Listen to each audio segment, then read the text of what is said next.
Doctor ortho Ayurvedic oil and capsule, अब दर्द भी घुटने टेकेगा। अमेरिका ईरान में फिर से शांति वार्ता पर बनी संभावना। व्हाइट हाउस की तरफ से आया इशारा। हॉर्मुज की नाकेबंदी पर ईरान की यूएस को धमकी। कहा पहली मिसाइल से ही अमेरिकी जहाजों को डुबो देंगे। संसद का विशेष सत्र आज से पेश होंगे। महिला आरक्षण और परिसीमन से जुड़े विधेयक।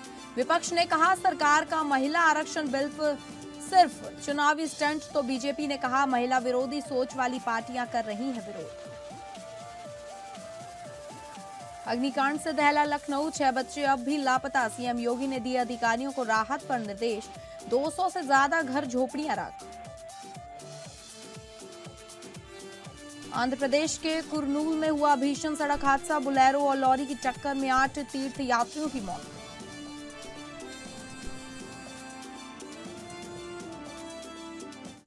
नमस्कार, आप सभी का स्वागत है। मैं हूं आपके साथ अंकिता सिंह। बुलेटिन की शुरुआत करेंगे बड़ी खबर का रुख करके, जहां हॉर्मुज की नाकेबंदी पर ईरान की यूएस को धमकी।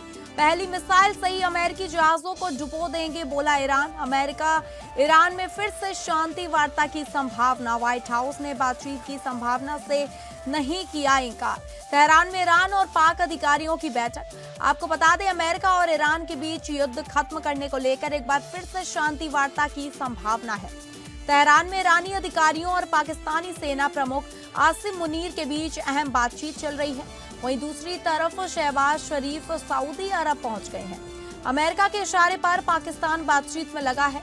आसिम मुनीर तेहरान पहुंचे और विदेश मंत्री अब्बास अरागची से मुलाकात की। पाकिस्तानी सेना ने पहले ही स्पष्ट कर दिया था कि मुनीर के नेतृत्व वाला यह प्रतिनिधिमंडल अमेरिका का संदेह लेकर ईरान गया है। अधिकारियों के मुताबिक दोनों देशों के बीच बातचीत आगे बढ़ी है, लेकिन दोनों पक्षों के बीच अभी भी मतभेद बने हुए हैं। इस प्रक्रिया में पाकिस्तान, मिस्र और तुर्की मध्यस्थ की भूमिका निभा रहे हैं।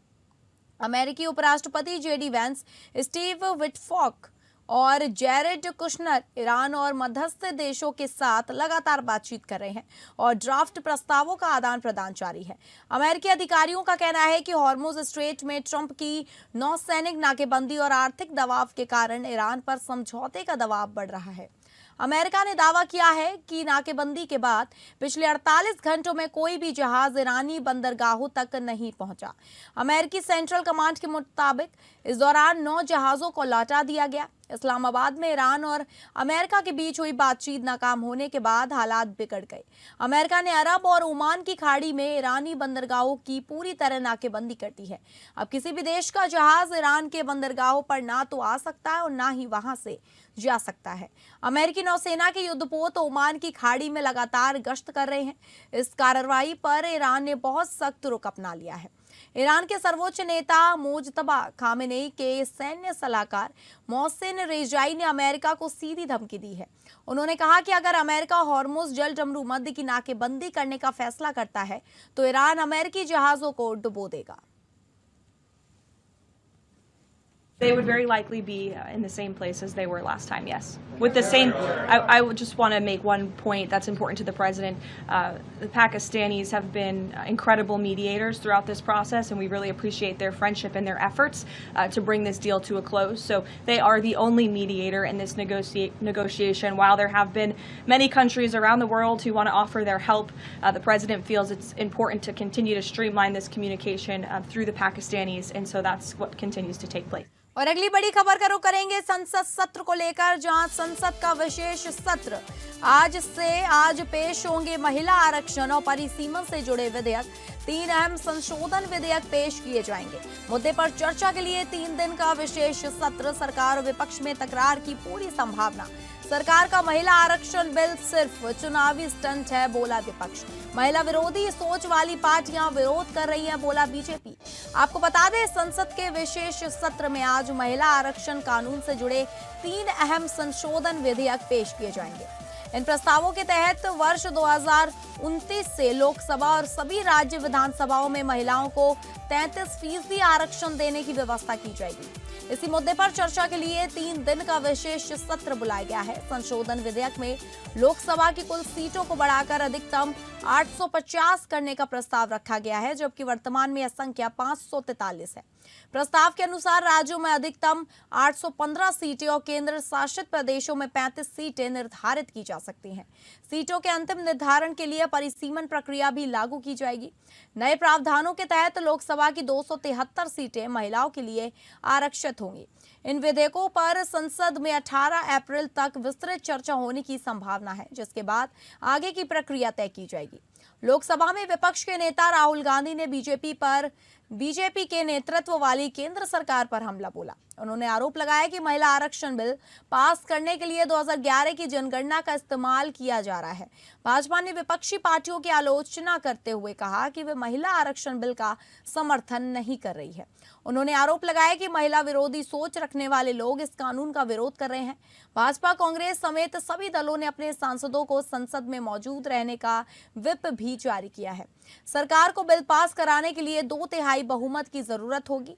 कांग्रेस अध्यक्ष मल्लिकार्जुन खड़गे ने बुधवार को विपक्षी नेताओं के साथ मीटिंग की और कहा कि विपक्ष महिला आरक्षण के खिलाफ नहीं है, लेकिन लोकसभा में सीटें बढ़ाने के खिलाफ है।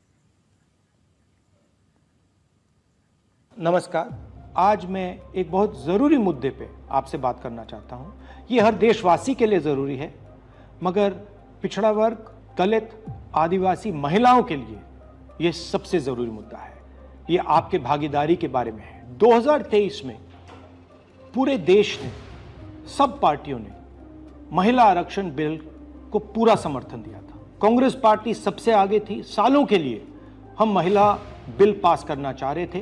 अंत में 2023 में हुआ। भारतीय राष्ट्रीय कांग्रेस की तरफ मैं नारी शक्ति बंधन अधिनियम 2023 के समर्थन में खड़ी हुई। भारतीय राष्ट्रीय कांग्रेस की मांग कि यह बिल फौरन अमल में लाया जाए। 2018 में मैंने प्रधानमंत्री को ये चिट्ठी लिखी। इसमें साफ लिखा है कि महिला आरक्षण को जल्दी से जल्दी इंप्लीमेंट किया जाए। यहां मैंने कहा है कि 2019 में महिला आरक्षण इंप्लीमेंट हो जाना चाहिए। We all are in favor of women's reservation bill, but the way in which they have brought, for that we have got reservations, and it is politically motivated, just to trap and suppress the opposition parties. The government is doing like this. Therefore, we all have decided we will, though continuously we are supporting women's reservation bill.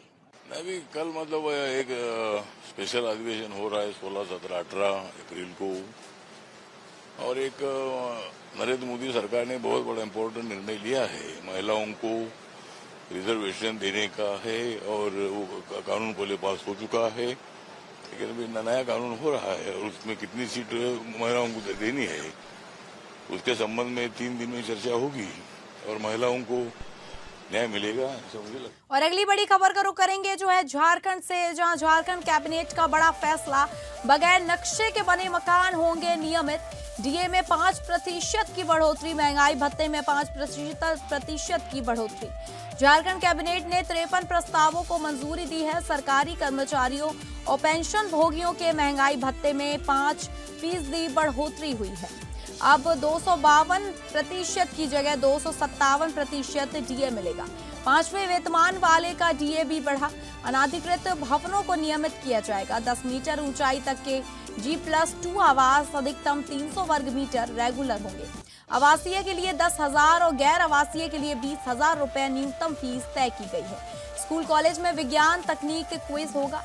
8वीं से polytechnic तक के छात्र robotics और AI पर सवालों के जवाब देंगे। सर ज्ञानचंद्र घोष के नाम पर गणित दिवस और रोबोटिक्स फेस्टिवल होगा।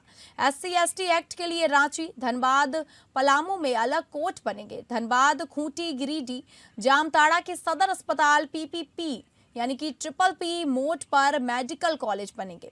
गिरिडीह के सर JC बोस विश्वविद्यालय में नए पद सृजित होंगे। सहरकोल पाकुड़ बाईपास के लिए 45 करोड़ 47 लाख और बड़हरवा जलापूर्ति योजना को 87 करोड़ 21 लाख रुपए मिलेंगे।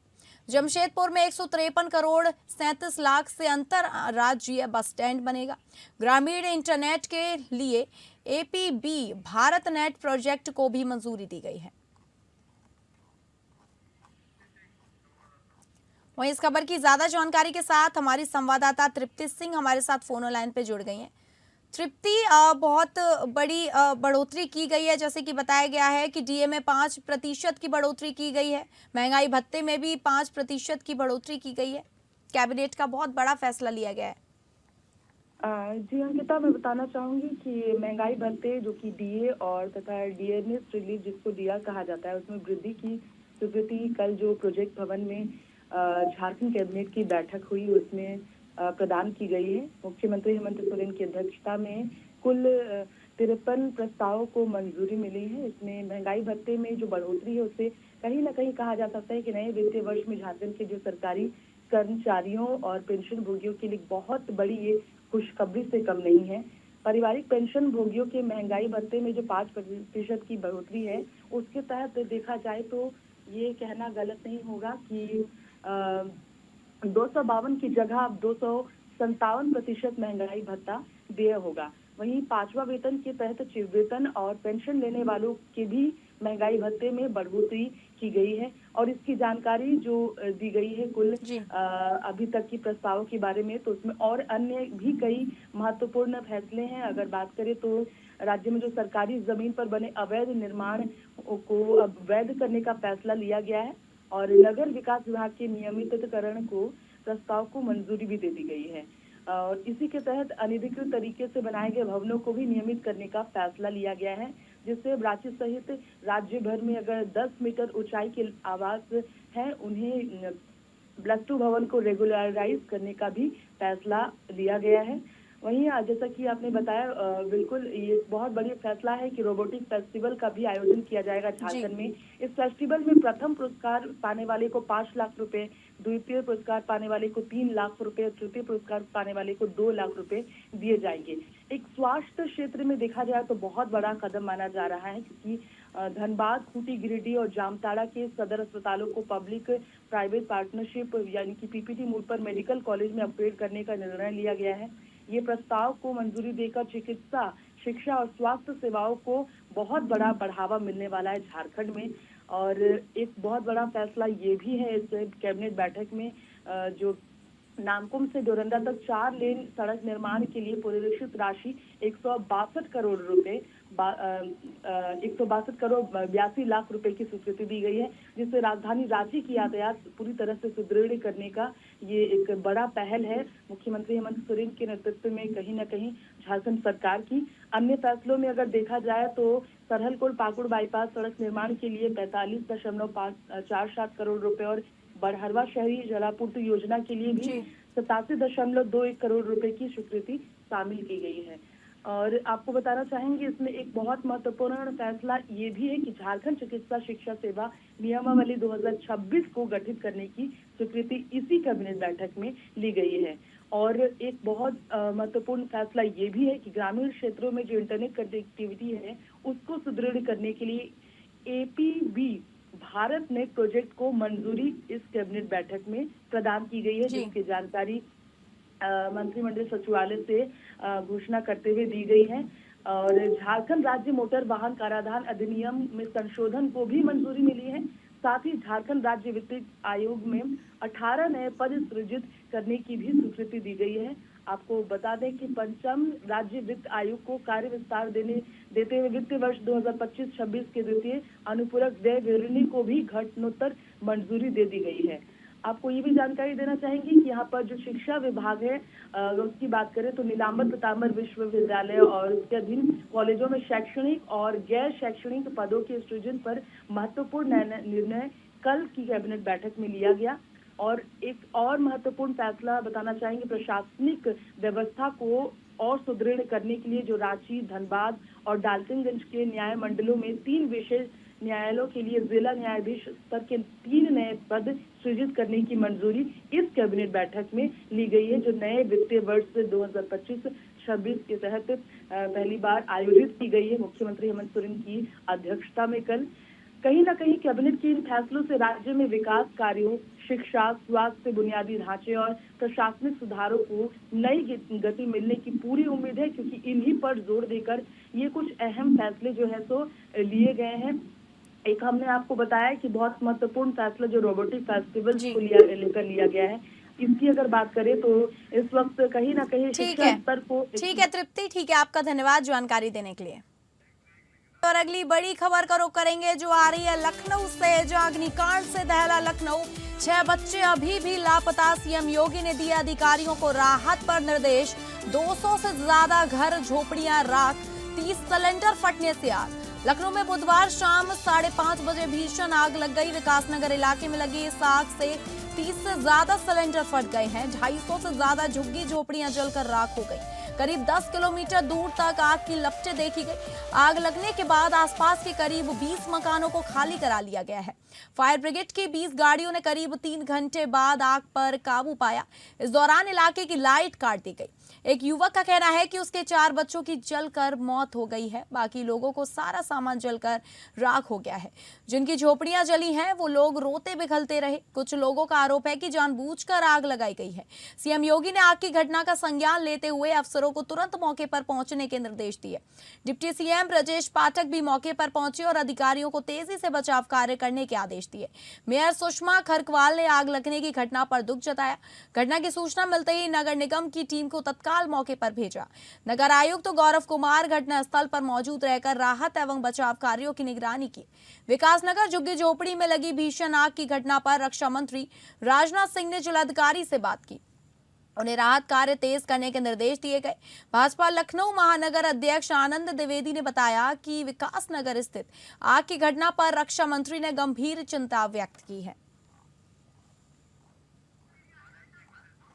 वहीं इस खबर की ज्यादा जानकारी के साथ हमारे विशेष संवाददाता आनंद सिंह हमारे साथ फोन लाइन पे जुड़ गए।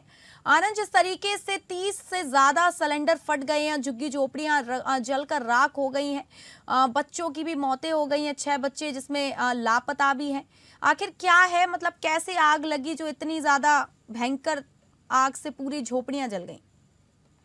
बिल्कुल, देखिए ये सारा स्थायी जो घटना है वो विकासनगर सेक्टर 14 रिंग रोड के किनारे जो खाली जमीनें पड़ी हैं और वहाँ पर करीब 500 के आसपास झोपड़ियां बनी हुई थी और इन्हीं झोपड़ियों में ये आग लगी है। करीब बताया जा रहा है कि 2000 के आसपास लोग इन झोपड़ियों में रहते हैं और यहाँ पर ये आग लगी। जो यहाँ पर यह घटना हुई इसके आसपास की झोपड़ियां बनी हुई थी। आग में तुरंत तत्काल आग बत्ती चली गई और जैसे सूचना मिलता है फायर ब्रिगेड सहयोग, पुलिस सहयोग, तमाम आला अधिकारी अफसर मौके पर पहुंचे। डीसी सीएम प्रदेश के ब्रजेश पाठक वहां पर पहुंचे, पुलिस के मुखिया, जिलाधिकारी लखनऊ, सभी लोग वहां पर पहुंचे और आग बुझाने का तुरंत काम शुरू किया गया। हालांकि नुकसान जो होना था वो हो चुका है। मौत की खबरें जिसका आपने जिक्र किया बताई जा रही है, जो पीड़ित परिवार उनकी तरफ से कहा जा रहा है कि लोग जले हैं, लेकिन अभी तक इसमें कोई आधिकारिक पुष्टि सरकारी पुष्टि अभी तक इस बारे में जानकारी नहीं दी गई है और ये जानकारी आगे जरूर कराई जाएगी। सरकार की तरफ से, प्रशासन की तरफ से जान माल का क्या नुकसान से हुआ है। ठीक है आनंद, आपका धन्यवाद जानकारी देने के लिए।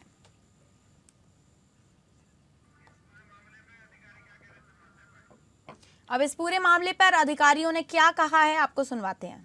आप देख रहे होंगे कि तुरंत इसमें फायर सर्विसेज ने कार्रवाई करते हुए और 20 गाड़ियां पंपिंग की गई थी। सीएफओ लखनऊ, सीएफओ बाराबंकी सभी लगे हुए थे। मैं खुद भी था यहाँ पर और आग बुझ गई है। किसी जान माल के नुकसान की अभी सूचना नहीं है, किसी भी जान की नहीं। जो इम्पोर्टेंट पार्ट था, बहुत सिलेंडर्स अंदर मिल रहे हैं, उनको हम रिकवर करके सेफ डिस्टेंस पे ले जा रहे हैं जिससे कि उसमें ब्लास्ट ना हो जाए। तो यह कार्रवाई अभी चलती रहेगी और अभी तुरंत ही रीजन पता चल सकेगा। थोड़ा टाइम लगेगा कॉज ऑफ फायर को पता करने के लिए। No, not reported till now and that is what we have been trying कि सिलेंडर ब्लास्ट और ना हो, और बाकी चीज़ों को भी देखते हैं।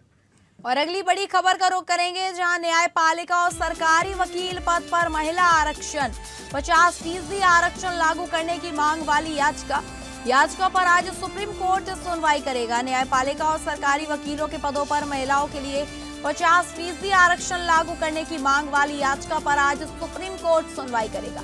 याचिका में मांग की गई है कि हाई कोर्ट और सुप्रीम कोर्ट में जजों की नियुक्ति करते समय योग्य महिला उम्मीदवारों को 50% तक अवसर दिया जाए। जिला कोर्ट, हाई कोर्ट और सुप्रीम कोर्ट में सरकार की ओर से केस लड़ने वाले वकीलों के पदों में भी 50% पद महिलाओं के लिए है। तो आपको बता दें, न्यायपालिका और सरकारी वकील पद पर महिला आरक्षण 50% आरक्षण लागू करने की मांग वाली याचिका पर आज सुप्रीम कोर्ट सुनवाई करेगा।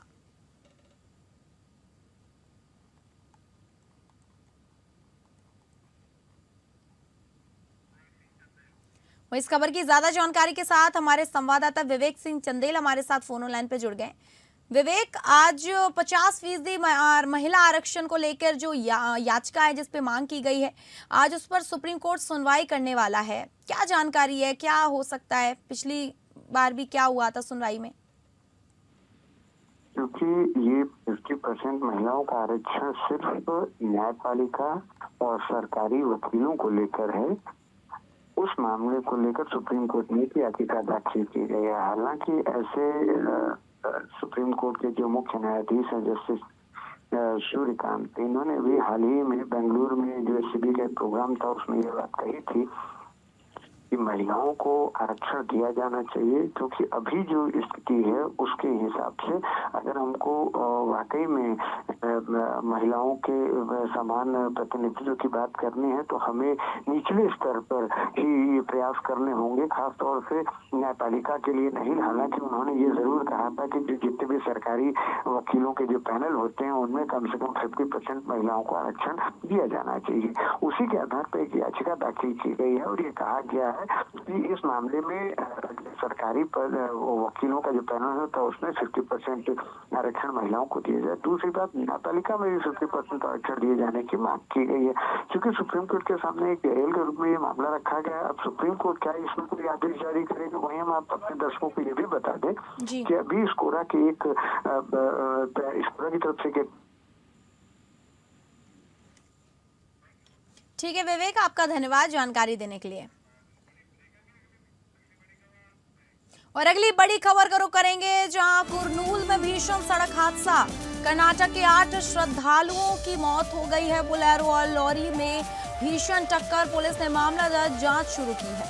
आंध्र प्रदेश के कुरनूल जिले में एक भीषण सड़क हादसे में कर्नाटक के 8 श्रद्धालुओं की मौत हो गई। यह हादसा बोलेरो और लॉरी की टक्कर की वजह से हुआ। हादसे में 10 से 12 लोग घायल हुए हैं। पुलिस ने मामला दर्ज कर जांच शुरू कर दी है। मंत्रालय मंडल के चिलक दोना के पास एक बोलेरो गाड़ी और लॉरी के बीच जोरदार टक्कर हो गई। इस हादसे में 8 लोगों की जानें चली गई और कई लोग घायल हो गए हैं। टक्कर इतनी भीषण थी कि मौके पर हड़कंप मच गया और कई यात्री गाड़ी के भीतर ही फंस गए। अधिकारियों ने बताया कि हादसे में कुल 8 लोगों की मौत हो चुकी है। इनमें से 5 लोगों ने मौके पर ही दम तोड़ दिया था। 3 अन्य लोगों की मौत अस्पताल में इलाज के दौरान हुई। इस दुर्घटना में करीब 10 से 12 लोग घायल हुए हैं। घायलों का एम्मीगुर अस्पताल में पहुंचाया गया है, जहां उनका इलाज जारी है। शुरुआती जानकारी के मुताबिक सभी मृतक लोग कर्नाटक के रहने वाले थे। ये सभी श्रद्धालु मंत्रालयम मंदिर के दर्शन करके वापस लौट रहे थे, तभी यह हादसा हो गया। मामले में पुलिस की टीमों ने सूचना मिलते ही मौके पर पहुंचकर बचाव कार्य शुरू किया। इसके बाद उन्होंने घायलों को बाहर निकाला और सड़क से मलबे को साफ कराया। पुलिस ने इस घटना के संबंध में मामला दर्ज कर लिया है। हादसे की असली वजह पता लगाने के लिए जांच की जा रही है। अधिकारियों का कहना है कि जांच आगे बढ़ने पर और भी जानकारियां सामने आएगी। तो फिलहाल इस बुलेटिन में इतना ही। नमस्कार।